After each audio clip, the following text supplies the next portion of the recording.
Hi friends, good morning. Today మా ఇంట్లో special ఏంటో చూద్దాం రండి. నేను వచ్చి ఆనమకాయ దప్పలం పెడుతున్నాను.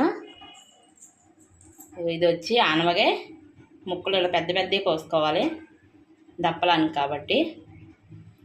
ఇంకా ఒక ములక్కడ, ఆనియన్, పచ్చిమిర్చి, ఇంకా కొత్తిమీర, చింతపండు.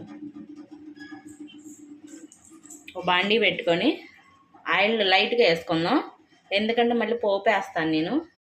ఆనియన్, పచ్చిమిర్చి మగ్గిందో లేదు చూసుకుందాం. ఇవి అయితే మగ్గిపోయినాయి.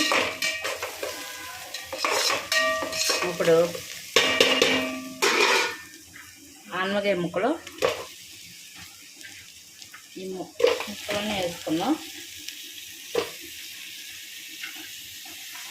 సిమ్లో పెట్టి మగ్గనివ్వాలి, ఎందుకంటే పెద్ద పెద్ద ముక్కలు కదా, చక్కగా సిమ్లో పెడితే స్లోగా కుక్ అవుతాయి.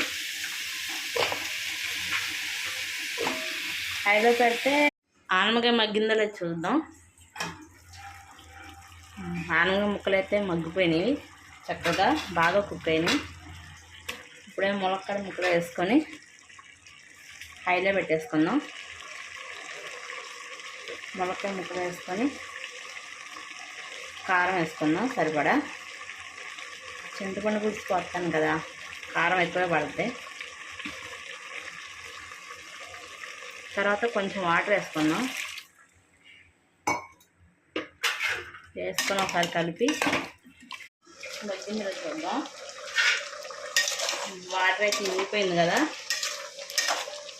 ఇప్పుడు చింతపండు పులుసు పోసేసుకుందాం.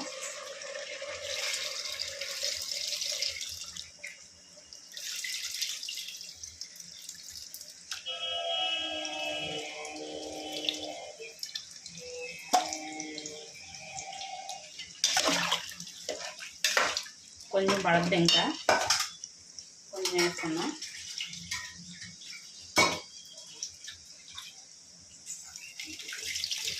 పులుసు మరిగిందో లేదో చూద్దాం.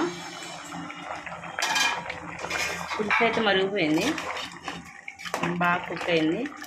ఇప్పుడైతే పోపు వేసుకుందాం. పోపు వచ్చి ఇదిగోండి, దీంట్లో జీలకర్ర, తాలింపులు, ఇంగువ, ఎండుమిర్చి, వెల్లుల్లి, కరివేపాకు వేసుకొని ఇలా పోపు పెట్టుకోవాలి దప్పడానికి. ఈ పోపు దీన్ని వేసుకుందాం.